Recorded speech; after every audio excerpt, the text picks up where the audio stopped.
Hey everyone, this is Carbonite, and today I'm going to be bringing you an updated deck profile of Magnolia Masques for Set 13.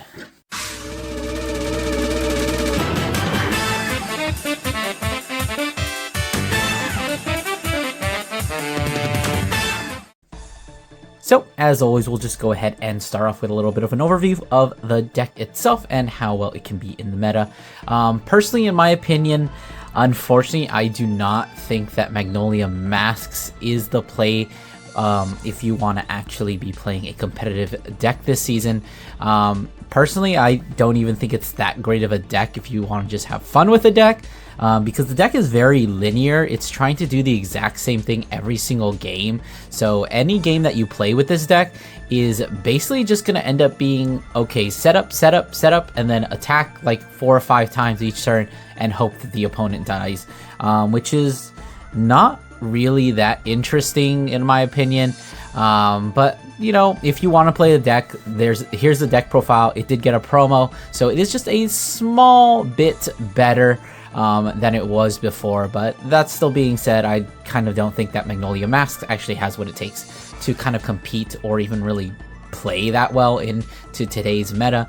I would recommend, if you do actually want to play Magnolia, go for an Elder build. I did a deck profile of a Set 13 Elder build, which is actually a lot of fun to play because there's just like so many different things that you can do. There's so much toolboxing, and it's just a really fun deck, whereas this is a very straightforward, kind of a little bit of high power, but very set up and then just swing kind of deck. So with that out of the way, let's go ahead and get into the profile.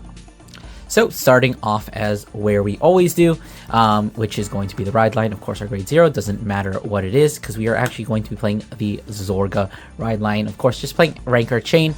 I feel like I've gone over this card like a million times at this point, but just for in case this is your first deck profile of mine, Soul Blast 1, draw 2 cards, pitch an order. If you don't pitch an order, you have to discard 2 cards instead. It does also have a other effect that doesn't really matter because I don't really think there is technically one way to revive it. It's just a 10k booster if you played an order, but it's realistically you're probably not going to be getting that back. You might sometimes, but a card you're actually more likely to get back is, of course, going to be the Black Tears Husk Dragon. When it's placed on Van, of course, you do just get to choose an order from your drop zone, add it straight into your hand, and then if on rearguard, if you played an order, it gets plus 5k. So can be a 15k attacker, which this deck sadly sometimes does actually need.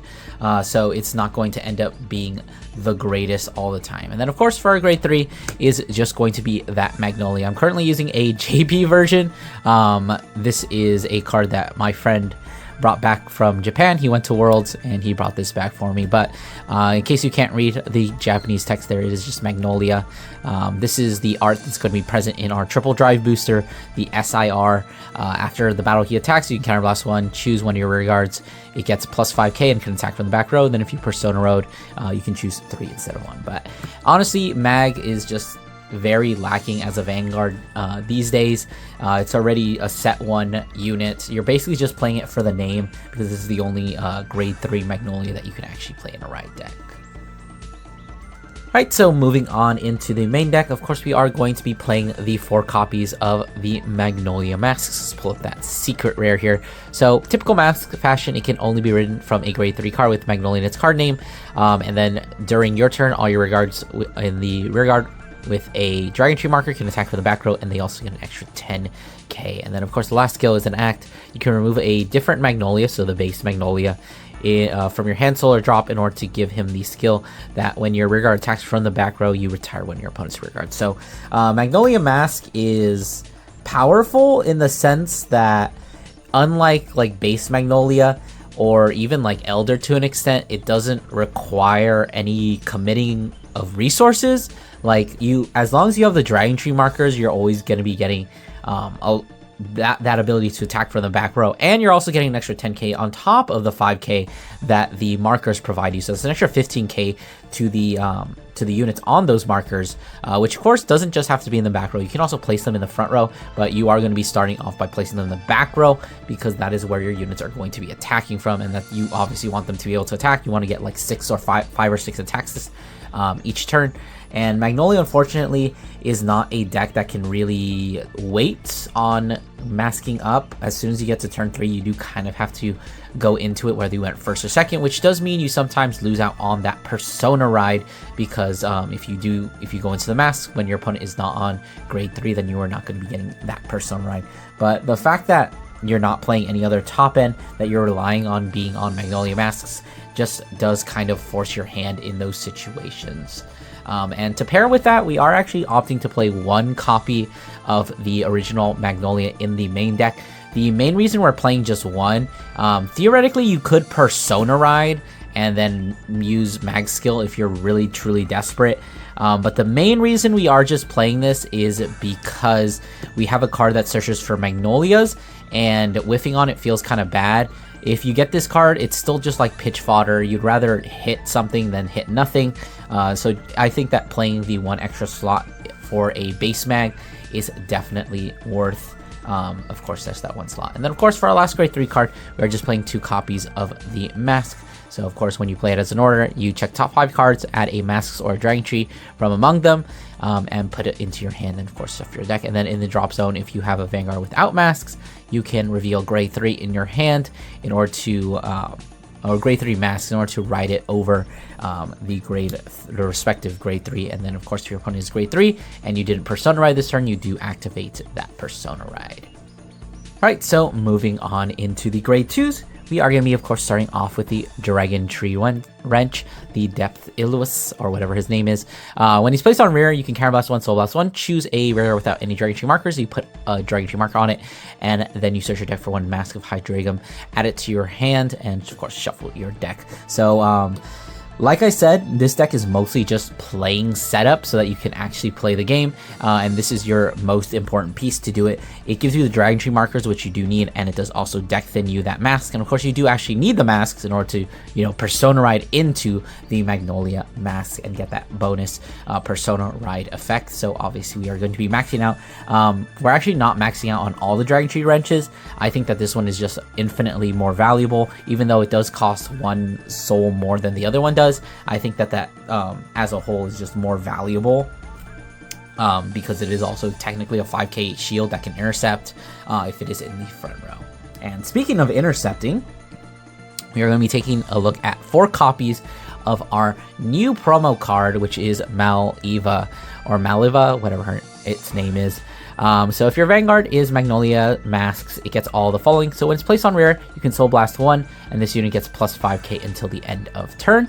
And then if you did not countercharge this turn, you countercharge 1. So Magnolia and, well, I would say Stoicheia as a whole doesn't have a lot of countercharge, but Magnolia Masques finally has a countercharger, which is super important because it makes it so that you don't have to take as much damage as you used to. When you were playing this deck, you kind of just had to eat every single attack in the early game so that you would have CB to set up all your Dragon Tree markers and then go into Masques in order to actually attack them. But thanks to this card, it means that with 1 CB, if you have 2 wrenches, you can make those 2 Dragon Tree markers. Now, of course, it does also have a second effect, which is that it can intercept from the back row. And then when it does intercept from the back row, it gets plus 5k shield. Actually, it doesn't even have to intercept from the back row. It just gets a static plus 5k shield for each of your Dragon Tree markers. So if you have 2, that's a 15k guard. If you have 3, that's a 20k guard all by itself. If you have a full field, that is a 35k shield all on its own. So definitely a very good card, an insanely good promo, but unfortunately I do not think that this is going to be pushing Magnolia Masques. It is definitely what the deck needed, but unfortunately I think that without a 3rd marker generator, Magnolia Masques isn't really going to be as consistent or as powerful as it kind of just needs to be to actually compete in this meta. Anyways, moving on, we do have 2 copies of the Forced Glow Dragon, a very good and excellent card when it is placed on rear other than during the battle phase. If your Vanguard is Magnolia Masques, you can counterblast 1, choose 1 grade 3, or you choose grade 3 or less cards from your drop zone equal to the number of Dragon Tree markers you have, and then of course you call them to rear guard. And then of course when he attacks, if you have a Magnolia Vanguard, you choose one of your Vanguards and it gets a plus 5k. I kind of did a little bit of weirdness with that, but that's essentially what it does. So this card is pretty insane because you can actually chain them together. So you can go call, counterblast 1, call, let's say you have 2 Dragon Tree markers, call 2, call a Force Glow and something else, and then of course you can chain this one because it's just not placed during the battle phase, counterblast 1, call 2 more things. Now, this card is insane, but we're only playing at 2 because you do not really want to see this card in the early game. You want to see this a little bit later in the game once you have your drop zone established, because this deck doesn't really mill that much. So you don't really establish a great drop zone very quickly. It's much better as a comeback card, which in all honesty kind of makes it worse. And the fact that it doesn't gain any power on its own is also kind of a negative. You kind of have to put this on Dragon Tree marker, otherwise it's not going to be doing anything. And then of course finishing off the gray 2s, a little bit of a new tech. Let me go ahead and just zoom out a little bit here. Is going to be this new card from set 13. This is going to be Devouring Arm of the Crumbling Sea. So he has 30 effects that are all basically the same. He gets an extra 5k power depending on what condition you have met. So if you played a normal order, 5k. If you play something from drop, 5k. And then if it's the 4th battle turn or more, it gets another 5k. So it's up to 15k extra power on this unit, a total of 25 in all. So basically this is in here just to be a good attacker. We can technically meet all 3 of these conditions, but in most cases you'll find yourself just meeting 2, playing the order, and then of course attacking 4 times, because you're almost always going to be attacking 4 times in this deck. Of course this is the only card that actually revives in the deck, so that's the only way you're going to be able to get this extra 5k. So if you just like call this, like if you were to play Habitat, call a Force Glow Dragon, use a Force Glow skill to counterblast 1, and then call this back, you would have plus 15k power that turn, assuming you've set everything up and you have at least those 4 attacks. So I think I said this in the last Magnolia Masques deck profile, but the main issue that Magnolia is really having is that it does not have a good front row rear guard. Like, it has a decent amount of back row attackers, but there is no real rear guard that does a good job at attacking from the front row because of all your Dragon Tree markers that are in the back row. So since they are in the back row, they're not getting any power, so they're usually just 20k base, which doesn't even hit over defensive. So this card kind of aims to fix that, to get like an extra 10k power in most cases, so that's at least hitting like 20 or 30 in most cases. But you know, I still think Magnolia is very much struggling in the fact that if it's not attacking from the back row, it isn't really doing anything. Alright, so moving on into the grade 1s, we are going to be starting off with the 2 copies of the Dragon Tree Wrench, Bist Alvas. So he is your typical Dragon Tree. When he's placed on rear, counterblast 1, generate a marker on something that doesn't have a marker, so this is your second marker generator. This also have this other skill, once per turn, CB1, SB1, choose a normal order from your drop and add it to your hand. Most of the time you're not going to be using that skill because all of your CB in this deck is kind of required to be put into making those Dragon Tree markers.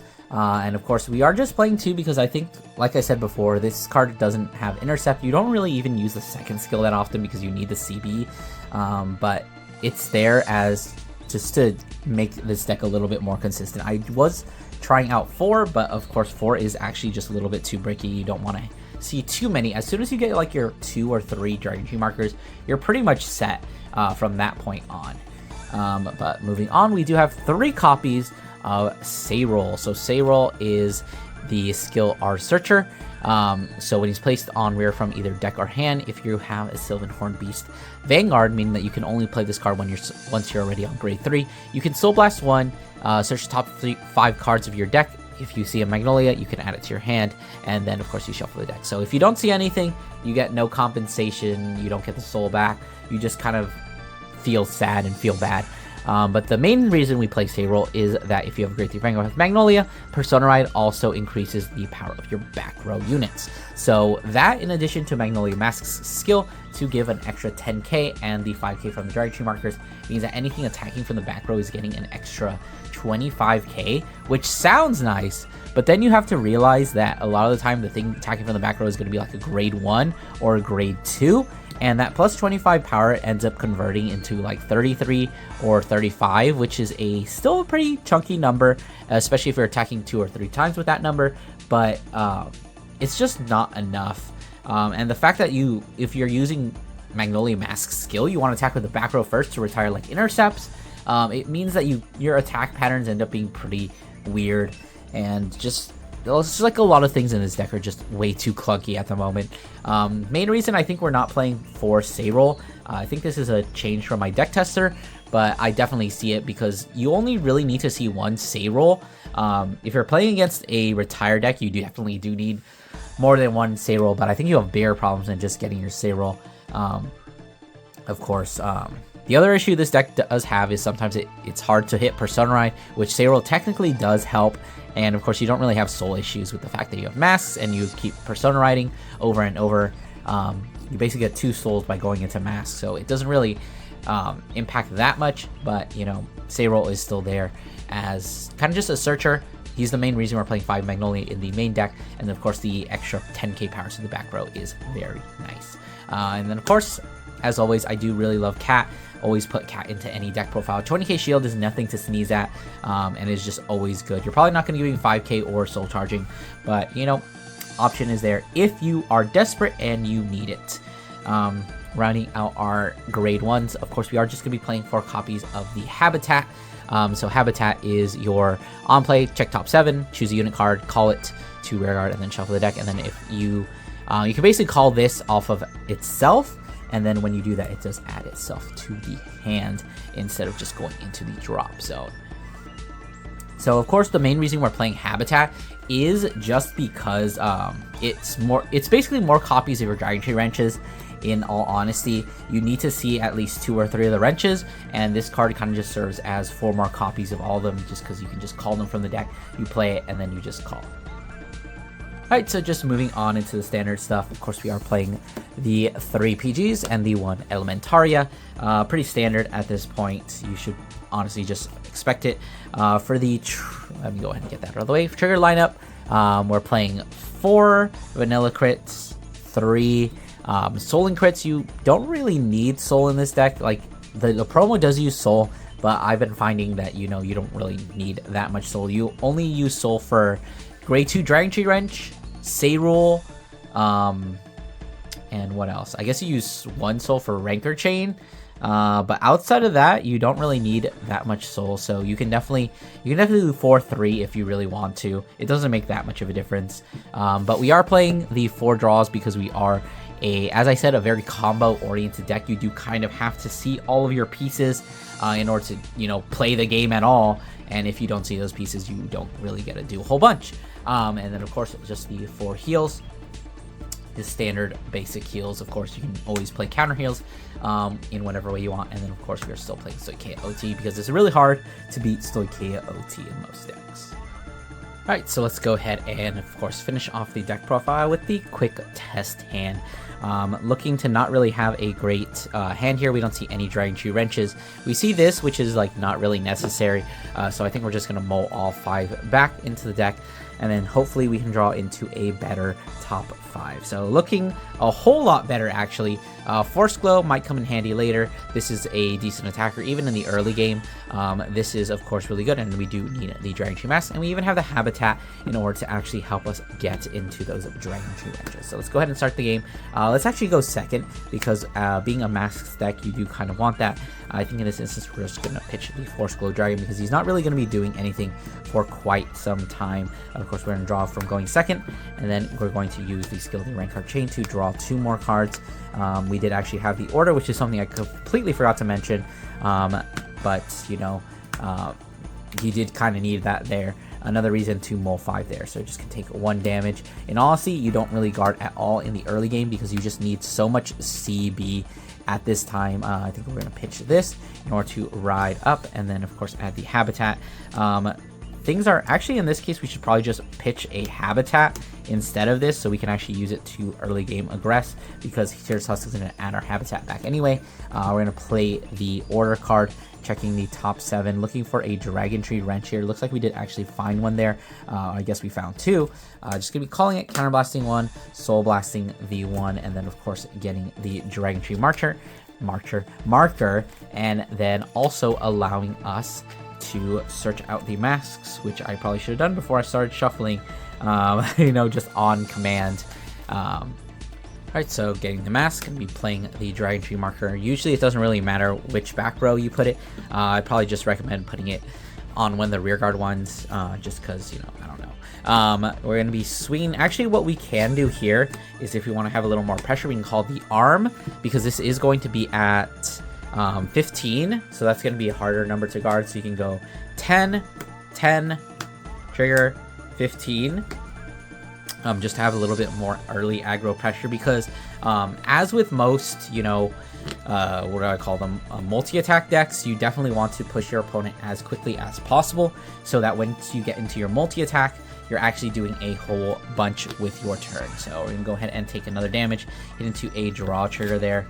Maybe we go ahead and intercept with this, because we don't really need it in order to just block the other attack. Go ahead and draw for turn. We did see a say roll, so things are actually looking pretty good here. I'm thinking that I probably just pitched this draw trigger. Actually, no, I think we pitched the masks because we need to get it into the drop zone.